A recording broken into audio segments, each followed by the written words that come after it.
This is probably not going to be appropriate for me to start off with the peace greeting, even during the month of Ramadan, even during fasting hours.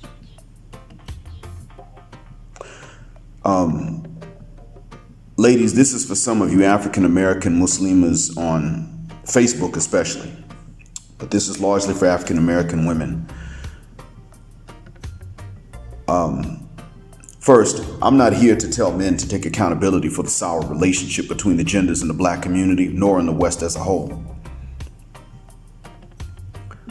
I'm not here to apologize for men being in charge of women's lives to a reasonable extent. I'm not here for your both sides arguments. Black Mind isn't here to debate with you about the need for us to do better as black men. We are individuals even in our assessments of you, sisters. Most of us are neither demons nor angels to you, but we want to be good and high quality men to you. Most. The ones who don't are the exceptions, but then again, for the most part, the ones that you ladies pick to have even an opportunity to do good or bad in your lives are exceptions. I'm not here to hear your stereotypical sister sermons and soliloquies about what you have to experience and tolerate from those exceptional men, especially black men, and what you don't get out of life because we don't get the white boy deal out of life to give to you the white woman deal, which many of them also don't get either, just to be fair, and I never exonerate white society for what they've done to others. But you're hearing me say that even quite a few white women don't get the same white woman deal that you see on TV.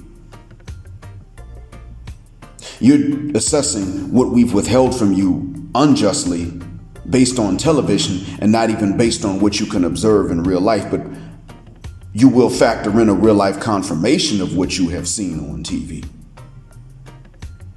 I'm not even here to be patient or silent when you tell other men your little view of the situation that puts equal blame at both genders' feet. If I really believe the blame was equal, I'd not debate and oppose this view of yours. So don't come to me and say, you know it's equal. I don't know. I've witnessed with my own eyes and ears that there's a lopsided decision making and control that you have while placing the blame on men.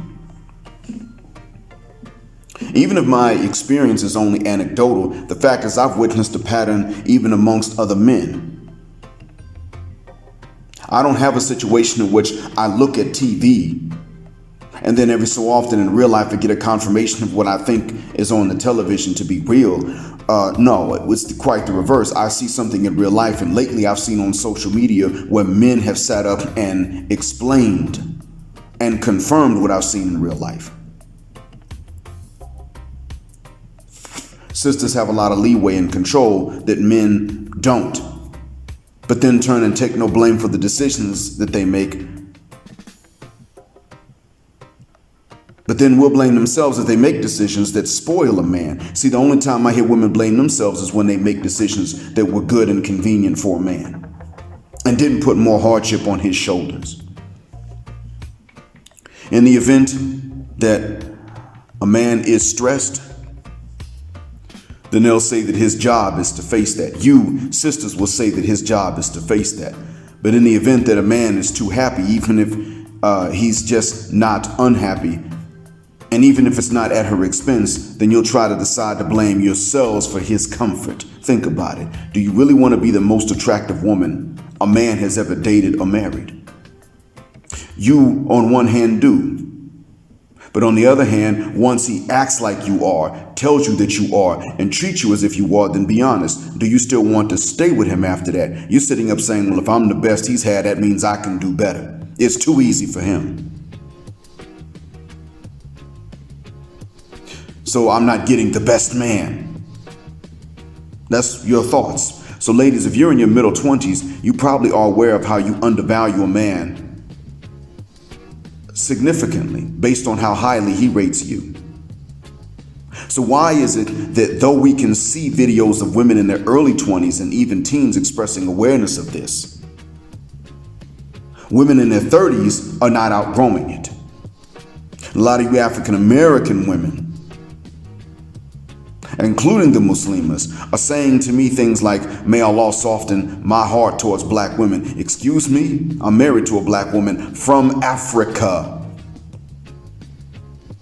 About a week ago, I was suffering several days of excruciating back pain, and she looked after me and even risked straining her own back to help me move around with less pain, until I told her to cease and desist with that.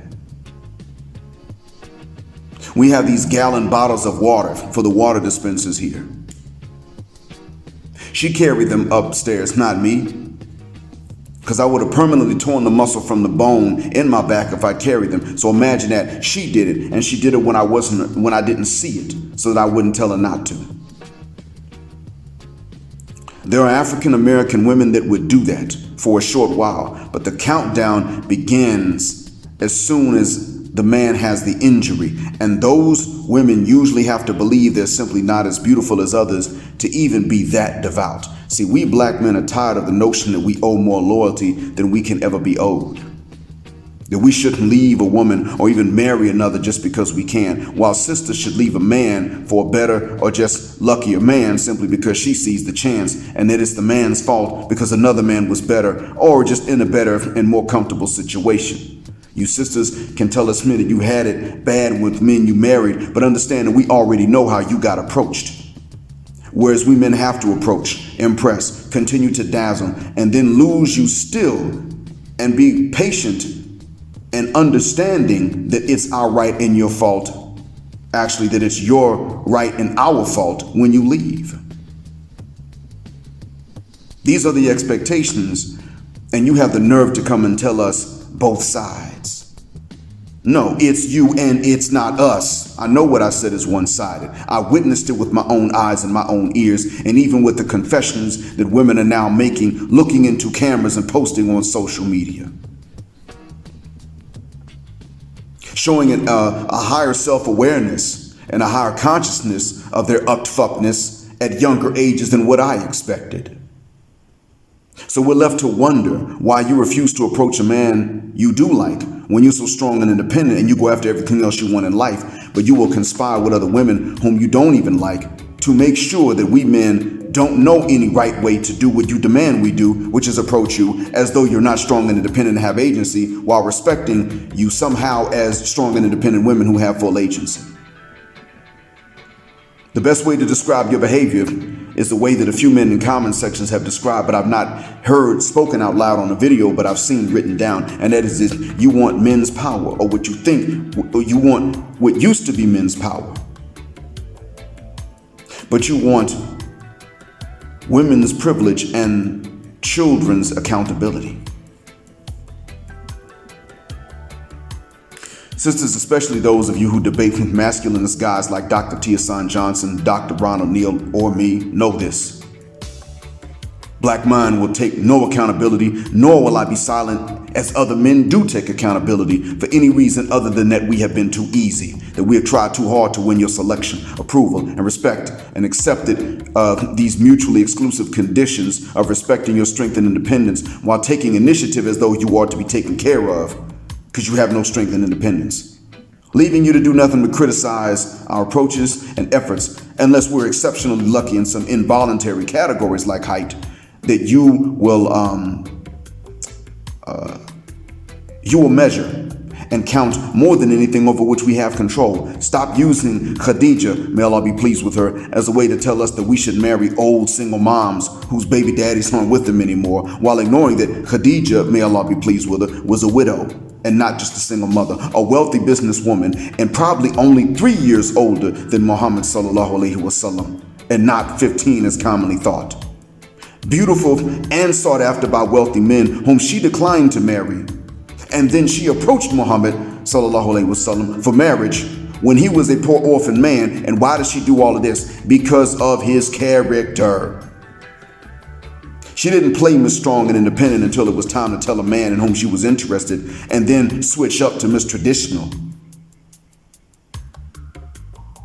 She didn't play the difference in between being a boss broad or a bad broad and being Miss Traditional based on whichever one was more convenient to her at the time.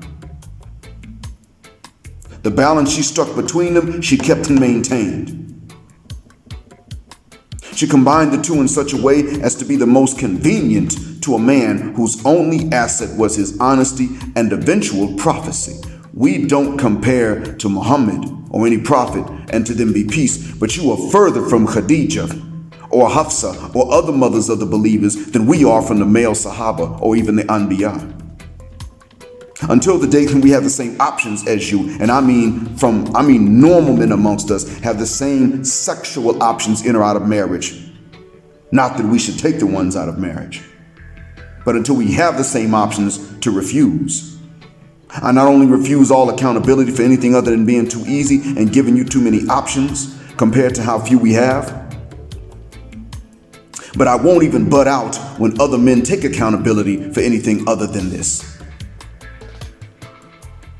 I'm here to mess up your gravy train. Even though on average Muslim women are not nearly as trifling as irreligious women yet, you're still trifling overall, to be honest with you, and you're getting worse. And the gravy train has translated into no benefits for men, Muslim or not. I am here to ruin your options. Even when you're young and hot to most men visually, unless you're going to be financially strong and independent, still approach men for marriage in whom you're interested and still follow his lead if he pays the cost to be the boss. And this can translate into benefits for average and normal men too. Sounds like a tall order, right? Sounds like I'm demanding the best of being a disbelieving man and a Muslim all in one and the worst of neither one, huh? Sounds unbalanced, doesn't it? Well, it's been the opposite for us already. All of my life. Men older than me could tell you how much longer. Ironically, any sincere effort to meet your requirements only gets us the Will Smith treatment from Jada, which is the reason why it is that everybody keeps talking about this, which is a pertinent example to use, not because celebrities live like we do, but because that dynamic and that particular example is so pertinent to many of us normal non-celebrity men, and we've been told, partially by African-American Muslims too, that if we had Will Smith's money, fame, and height, we not have to deal with the attitude. Meanwhile, guys with a lot less than that can somehow get the treatment that we've been told women never extend to any men. But these are the exceptions, and they're the ones of whom you will take care financially and sexually simultaneously. Financially, he gets to be your son, and sexually, he gets to be your man, and you won't say a further-mucking word about it, except to come and later on take it out on the rest of us. You Muslims are out here just like non-Muslim women, judging men by how bad was the worst woman in their past and deciding that you're going to try to top that while trying to argue with me on Facebook, but you can't even punctuate or capitalize correctly, properly spell the correct homophone, and then you write run-on sentences. You actually are disingenuous just for trying to debate me about this and trying to place some blame on the shoulders of not only men, but on the shoulders of men that aren't even chosen by enough sisters to break their hearts in the first cuss word place. Muslims, all you have to do is not follow the examples of the non-Muslim women in the West, and instead I see and hear you following their examples, then defending women who do even worse than what many of you defending them have ever done. It's as though you still want the right and the option to do the same things that those nasty broads have done, though you may have never done as bad as what they did. One Muslim from New Orleans, now living in Atlanta. If you're ever hearing this, you know who you are. You try to justify Cardi B drugging and robbing men, but I wasn't trying to justify them soliciting fornication from her. The feminist white woman, a non-Muslim woman, ironically, that decided to condemn men who go to Southeast Asia to get feminine women, that's your friend. Though that wasn't something that I had even mentioned, has on her own profile, guess what? Her with a Southeast Asian man that's smaller and shorter than her whale-shaped self, holding their baby. So when men go to Southeast Asia to get feminine women, that's wrong. But when she goes to Southeast Asia to get a man that's smaller and shorter than her because she's a big whale, that's okay. Double standards? And you want to know why men have double standards? We need more of them, apparently. This was behind whom the Muslima chose to hide for reinforcements. Muslimas, listen to Crimson Cure's advice this Ramadan. She wrote a post about a year ago trying to advise you to not let this feminism take you out of Islam. I'm not telling you that debating with me and trying to correct me automatically takes you out of Islam, but it does make you unfair. And if you try to justify being unfair, well, you know you're unfair. And that justification will take you, it'll take me, it'll take any of us out of the fold of Islam if we indulge in it. Justifying being unfair. I refuse to justify oppressing women. And I stood against my cousin's ex-husband because she sent me text messages of her apologizing for choking her unconscious, because that's indefensible. There are men here who say that you deserve less in a husband because you're black, not because you're bad, not because of your character. They'll even say that you make some of the most loyal, meaning not you African American women, but they'll say that black women in general tend to make some of the best wives, the most loyal and least irritating. They're talking about the black women here. They'll still act like somehow you deserve less than a husband because you're black. And I defend you when they say things like this.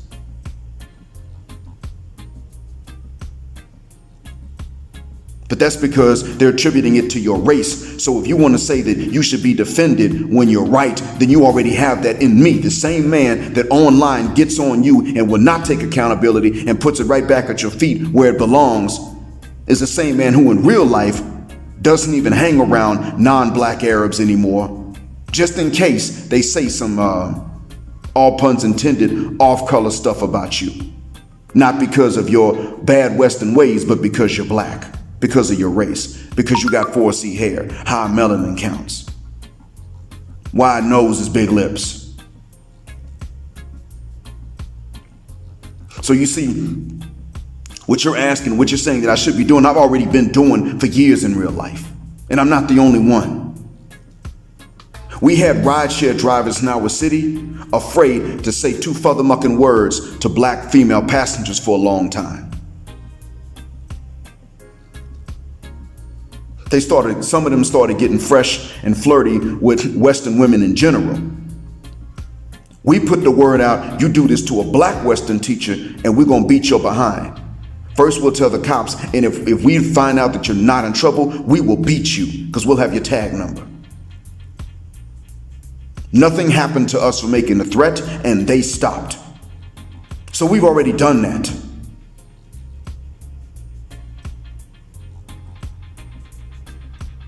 However, I don't get this often from sisters, even Muslimas in exchange. A man's been hurt before, so it's okay because he's a man.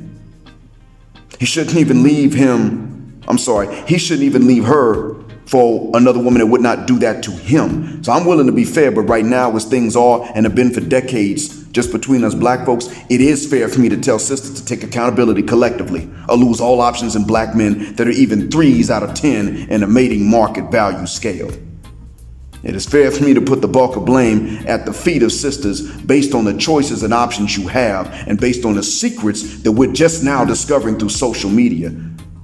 And I'm talking about the ones we're discovering via women's confessions.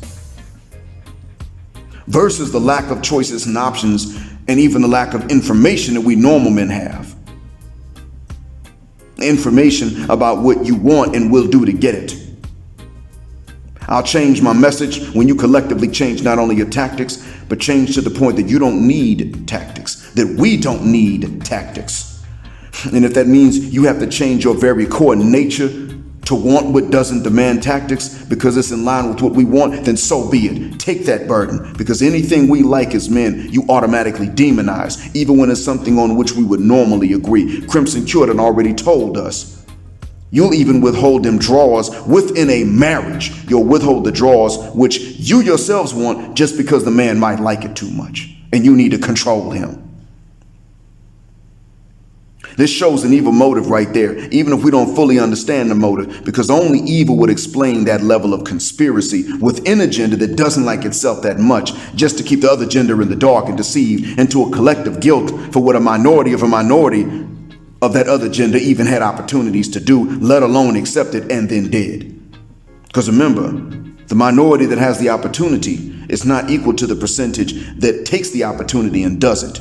You still got to subtract the ones that have the choices and the chances to break hearts and they don't do it. My dad's one of them, so I know they exist. So the ones that are actually responsible for your heartbreaks are a minority of a minority of a minority. Or maybe they're a majority of a minority of a minority. We don't know how many who have the option will take it. But you change whatever the hell you have to change and keep it consistent for long enough for everyone to realize this too as a trend. Or we'll keep waking up men to the current reality and ruining any options you might have, and we won't be able, no matter how much we want, to make sure that good women somehow still have the same options as before. It's not over until you can't win and we can't lose. We can either both win together, which we're not going to because of the choice you're not going to make collectively. Or as far as I'm concerned, the human population, black or otherwise, can plummet to extinction. Get to changing to suffer the consequences you deserve. Your Muslim brother, black heart, black mind, signing black out. And black heterosexual non-select male power, especially if you don't like it, and black patriarchy until extinction or judgment day.